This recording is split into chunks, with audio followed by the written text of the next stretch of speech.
नमस्कार दोस्तों, मैं निर्भय सिंह आपका GS2 में स्वागत करता हूं। और आज हम लोग सल्तनत काल को ही पढ़ेंगे। और गुलाम वंश तो हम लोग पढ़ चुके। गुलाम वंश के बाद हम लोग प्रवेश करेंगे आज खिलजी वंश में। चलिए खिलजी वंश को देख लेते हैं। खिलजी वंश में आपको यहाँ पर 3 शासक मिलेंगे और इसमें अलाउद्दीन खिलजी सबसे इम्पोर्टेंट है। आपको बताएं कि सल्तनत काल में अलाउद्दीन खिलजी और मोहम्मद बिन तुगलक, फिरोज शाह तुगलक, इल्तुतमिश, ये 4 जो हैं सबसे ज़्यादा इम्पोर्टेंट है। और फिरोज शाह तुगलक, मोहम्मद बिन तुगलक और अलाउद्दीन खिलजी सबसे ज़्यादा इम्पोर्टेंट है। तो समझ लीजिए कि यहाँ से आपको ठीक ठाक सवाल मिलेंगे ही मिलेंगे किसी भी एग्ज़ाम में। आप कोई भी लेवल का आप पेपर दें, अलाउद्दीन खिलजी से ठीक ठाक ही प्रश्न मिलेंगे आपको। ठीक है, चलिए बिना देर किए आते हैं अपने पॉइंट पर। तो यहाँ 3 शासक हैं और आपने 1290 में देखा कि क्यूमर्स को हटा करके, क्यूबाद क्यूमर्स को हटा करके जलालुद्दीन खिलजी गद्दी पर बैठता है। तो वो 6 साल और फिर 20 साल खिलजी, अलाउद्दीन खिलजी 1296 से 1316, मुबारक शाह खिलजी 1316 से 1320। तो ये जो खिलजी राजवंश है आप 30 वर्षों का देख रहे हैं। और ये पांचों जो हैं, मतलब गुलाम, खिलजी, तुगलक, सैयद, लोदी, जो 5 राजवंश हमें पढ़ने हैं उसमें सबसे छोटा कार्यकाल इन्हीं का ही आपको मिलेगा। ठीक है, चलिए देख लेते हैं। जलालुद्दीन खिलजी, इसने क्या किया, कैकूबाद के समय में कहें तो काफ़ी षड्यंत्र हो रहे थे, दरबारी षड्यंत्र हो रहे थे खिलजी के खिलाफ, जलालुद्दीन खिलजी के खिलाफ। और इसलिए क्योंकि ये इसको कैकूबाद थोड़ा सा पसंद करता था, दीवाने आरिज था। कल मैंने आपको बताया था दीवाने आरिज का मतलब। आप आज बताइएगा दीवाने आरिज का मतलब कमेंट करके, दीवाने आरिज का क्या मतलब है। मैं नहीं बताने वाला हूँ, मैंने बहुत बताया है, ध्यान दीजिए और कमेंट करके बताइए। आप नहीं बता पाएंगे तो कोई बात नहीं, मैं तो बताऊँगा ही, लेकिन कोशिश कीजिए, आप भी कोशिश कीजिए। तो किलो खरी में राज्याभिषेक हुआ। भाई दीवाने आरिज था और दरबारी षड्यंत्र से परेशान होकर के उसने सबको जो निपटाया अपना, और दिल्ली छोड़ करके चला गया और अपने आप को किलो खरीम किया, पूर्ण महल में राज्याभिषेक कराया, अपने आप को सुल्तान घोषित कर दिया। दिल्ली में अभी वापसी उसने नहीं की। ठीक है, खैर ज़्यादा डिटेल में नहीं जाएंगे हम लोग, क्योंकि पेट में आपसे ज़्यादा डीप में नहीं पूछेगा। खैर 2000 इसके समय में 2000 मंगोलों ने इस्लाम को स्वीकारा था और यहीं पर बस गए थे। यहीं पर मतलब दिल्ली में बस गए थे। आज भी जो आप एक सुनते होंगे मंगोलपुरी या दिल्ली में, ये उसी की बात हो रही है। ये जो 2000 मंगोल जो इस्लाम के रूप में इस्लाम स्वीकार करके यहाँ दिल्ली में रुक गए, इनको ही नवीन मुसलमान भी किताब में कहीं कहीं लिखा मिलता है, नवीन मुसलमान। ठीक है, नवीन मुसलमान, नए मुसलमान। जलालुद्दीन खिलजी के समय में ही देवगिरी पे पहला आक्रमण हुआ। देवगिरी का मतलब यहाँ क्या है, दक्षिण भारत का है। और देवगिरी का आक्रमण किया तो अलाउद्दीन खिलजी ने था, लेकिन जिस समय अलाउद्दीन खिलजी ने आक्रमण किया था उस समय शासक तो जलालुद्दीन खिलजी ही था ना। तो क्वेश्चन को ठीक से पढ़ लीजिएगा, क्या पूछा जा रहा है, शासक या आक्रमणकारी पूछा जा रहा है, क्या पूछा जा रहा है उसको देख लीजिएगा। शासनकाल तो जलालुद्दीन खिलजी का ही था, आक्रमण भले ही अलाउद्दीन खिलजी ने किया हो। ठीक है, ये दक्षिण भारत का पहला इस्लामिक आक्रमण है। अब अलाउद्दीन खिलजी ने, जो कि इसका भतीजा था, इसका दामाद था, ने 1296 में इसकी हत्या कर दी। सबको पता है, छोटी क्लास में तो पढ़ रखा होगा, इसमें बहुत ज़्यादा बताने समझाने जैसा कुछ भी नहीं है। लेकिन जैसा कि मैंने पहले कहा, अलाउद्दीन खिलजी बहुत इंपॉर्टेंट है। इसकी उपाधि देखिए, इसकी उपाधि आप याद रखिए, देखिए आपको कितने सारे फैक्ट इसी से जुड़ जाएंगे। सिकंदर ए सानी, मतलब सिकंदर का क्या मतलब है, जो सिकंदर का मतलब यही है ना, जो दुनिया जीतना चाहे अपने आप को सिकंदर कहता है। और जब दुनिया जीतने चाहते हैं आप, तो आपको सेना बड़ी रखनी पड़ेगी। ठीक है, अब सेना बड़ी रखने के लिए कुछ और भी करना पड़ेगा, वो हम लोग जैसे सा फैक्ट आएगा मैं जोड़ता यहाँ पर चला जाऊँगा। और इसीलिए मैं आपका ज़्यादा डीप में ना हो जाए, इसलिए मैं पहले से लिख भी लेता हूँ कि ज़्यादा डीप में ना पढ़ाते पढ़ाते क्या होता है, आदमी फ्लो बन जाता है तो फिर वो पता नहीं कहाँ कहाँ चला जाता है, इसलिए पहले लिख लेता हूँ मैं। ध्यान दीजिए। अच्छा, सिकंदर सानी, मंगोलों ने सर्वाधिक आक्रमण किया। क्यों भाई किया मंगोलों ने सबसे सर्वाधिक आक्रमण? इसलिए किया क्योंकि मंगोलों से जलालुद्दीन खिलजी के संबंध अच्छे थे। देखिए अभी आपको मैंने बताया कि 2000 मंगोलों ने इस्लाम स्वीकार कर लिया और इसी जलालुद्दीन खिलजी की हत्या अलाउद्दीन ने कर दी और शासक बन गया। तो भाई जाहिर सी बात है मंगोल को नाराज होना था, मंगोल नाराज हुए भी और सबसे ज्यादा आक्रमण किया अलाउद्दीन खिलजी के शासनकाल में। ठीक, आते हैं दूसरी तरफ। एक तरफ वो दुनिया जीतने की बात करता है, सोचता है, एक तरफ उसके समय में सबसे ज्यादा मंगोल आक्रमण हो रहे हैं। ये दोनों ही जो जरूरतें हैं ये इशारा करती हैं कि सेना को बढ़ाना है। तो इसने सेना को स्थायी वेतन दिया और सेना को ज़्यादा बढ़ा सके उसके लिए इसने एक काम और किया, बाजार को नियंत्रित किया। भाई देखिए, अपने जो सेना है, सेनानी है, उनको सैलरी दी, वेतन दिया। वेतन मैंने यहाँ लिख रखा कहीं, हाँ ये वेतन दिया, ये वाला पॉइंट लिखा हुआ है। और जितना वेतन दिया है, मान लीजिए उसने 100 रुपये वेतन दिया और 100 रुपये में सब कुछ उसको मिल जाए, उसके मतलब के सामान, इसके लिए बाजार को नियंत्रित करना है। मतलब कोई ज़्यादा महंगा ना बेच सके, कोई काला बाजारी ना कर सके, कोई महंगा ना बेच सके। इसलिए उसने क्या किया, मूल्य को नियंत्रित किया। मूल्य का नियंत्रित का क्या मतलब है, मान लीजिए कि एक ये पेन है, ठीक है, इस पेन में 10 रुपये है लागत, इसकी लागत 10 रुपये है, तो मैक्सिमम आप इसे 15 रुपये में ही बेच सकते हो, बस इससे ऊपर नहीं होगा। आमतौर पर क्या होता है, मान लीजिए दुनिया का ये आखिरी पेन है, तो और खरीदने वाले अगर 2 से अधिक हैं या 2, 4, 10 हैं, तो आमतौर पर जो बेचने वाला है उसके रेट बढ़ा ही लेता है। होता है, रोज आप सब्जी खरीदने जाते हो, रोज देखते होगे, बरसात हुई नहीं कि हरी सब्जी महंगी हो गई, हड़ताल हुआ तो सब्जी महंगी हो गई, दूध महंगा हो गया, ये रोज देखते होगे, आम जी रोजमर्रा की चीज़ है। तो ठीक है, तो उसने क्या किया, बाजार को भी नियंत्रित किया, मूल्य को नियंत्रित किया, बाजार को नियंत्रित किया।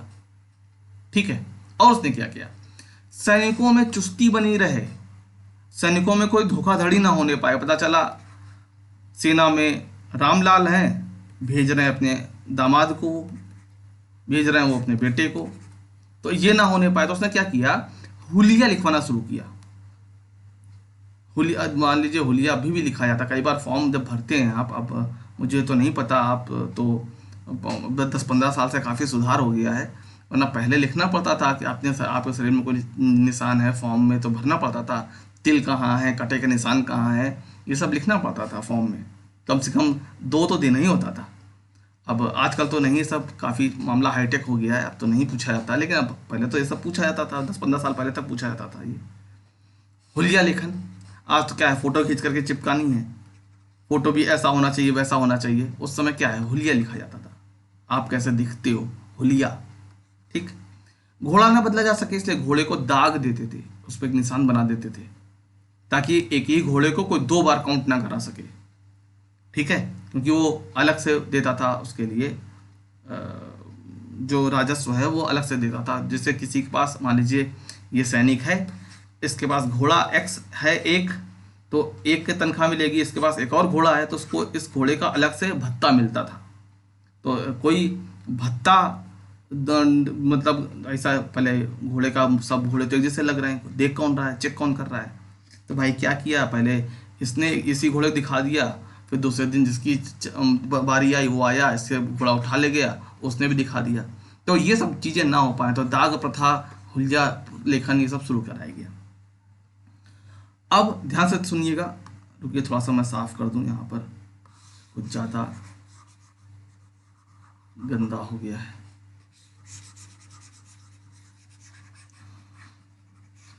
थोड़ा सा रुक जाइए, थोड़ा सा। ठीक है, अब ध्यान दीजिए आगे। फिर है ये खुम्स के नियम को पलटा। अरे भाई, खुम्स का नियम पहली बात तो समझिए आप क्या है।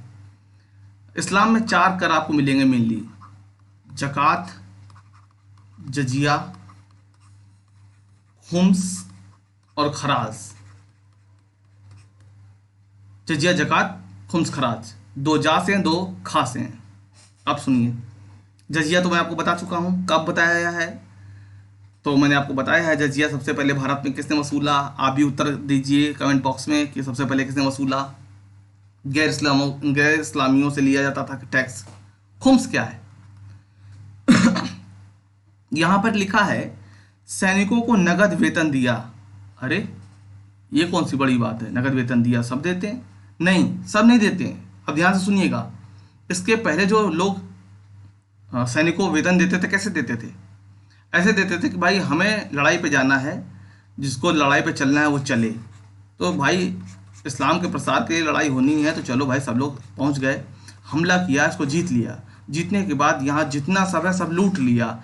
लूट के माल में जब हिस्सा है, उस लूट के माल में हिस्से में 1/5, ध्यान से सुनिएगा आप, लूट के माल में 1/5 भाग सुल्तान का मतलब, और 4/5 भाग सिपाही का, आपस में बांट लो। इनको नगद वेतन नहीं दिया जाता था पहले, ऐसे ही होता था, लूट के माल में हिस्सा मिलता था। 4/5 भाग आपका सेना का हो जाएगा और 1/5 भाग सुल्तान का। अब उसने क्या किया? उसने कहा भाई हम तो दे रहे हैं नगद वेतन, हम तुम्हें खुम्स के माल में हिस्सा काहे दें? उसने पलट दिया। उसने कहा अब 4/5 सुल्तान का होगा और 1/5 सिपाहियों का बोनस टाइप होगा। ठीक है, तो यही लिखा है, खुम्स के नियम को पलटा, यही चीज लिखी है। ठीक है, 1/5 और 4/5 का कॉन्सेप्ट याद रखिएगा। पहले क्या था? पहले लूट के माल में हिस्सा मिलता था सिपाहियों को, फिर सैलरी नहीं दी जाती थी तो उनका 4/5 था। जब उसने सैलरी दिया तो उसने पलट दिया, ये भाई ये बोनस ले लो, ये तो हम नहीं देंगे, है ना। खराज को 50% किया। खराज भूमिकर है, भूमिकर, भूमिकर को उसने सबसे ज्यादा लिया, 50% लिया उसने, भूमिकर को 50% कर दिया। घरी और चरी का कर लगाया। घरी क्या है? ये हाउस टैक्स है, गृह कर जिसको आप कहते हैं, आज भी जमा होता है नगर पालिका द्वारा, आज भी लिया जाता है, गृह कर उसी ने चालू किया। चरी क्या है? चरागाह कर। ये किस पे लगता है? ये तो घर पे लगता है, ये किस पे लगता है? चरी भाई जो दुधारू पशु हैं उन पे लगता है। भाई आपकी गैया गई, हरे हरा घास खा चर के आ गई और उसका दूध आप खा रहे हैं। अरे दूध आप खा रहे हैं, ये ग्रासलैंड किसका था? ये घास का मैदान किसका था? सरकार का था, तो टैक्स दो ना। चली। राशन प्रणाली लागू की, मतलब सबको सब चीज मिले, इस चीज के लिए उसने राशन प्रणाली जो आज भी है, देखिए बीपीएल वाला सिस्टम है, सबको इस मूल्य पे इतना अनाज मिलेगा, वो वाला सिस्टम जो पीडीएस सिस्टम है, वो अलाउद्दीन खिलजी ने ही प्रारंभ कराया। तो ये भी इंपॉर्टेंट है, याद रखिएगा। खालसा भूमि को बढ़ाया। खालसा क्या होता है? खालसा मतलब सरकारी भूमि। उसने क्या किया? जो भूमि मदद के लिए दी गई है, जो भूमि वजीफे के रूप में गई है, जो भूमि इनाम के रूप में गई है, उसने सबकी जांच कराई और सबको अपने अंदर ले लिया। मान लीजिए कोई बहुत अच्छा कवि है, ठीक है, चलो इनके जीवन यापन के लिए ये भूमि दे दी कि भाई आप इस भूमि पे खेती कराइए। अब कवि का बेटा कवि तो है नहीं, उसको जमीन पे क्यों चाहिए भाई? समझ रहे इस बात को? उसको क्यों चाहिए? ठीक, मान लीजिए कोई बढ़िया सेनापति है, उसको इनाम के तौर पे ये मिल गई, बहुत अच्छा काम किया भाई, इनाम दिया राजा ने।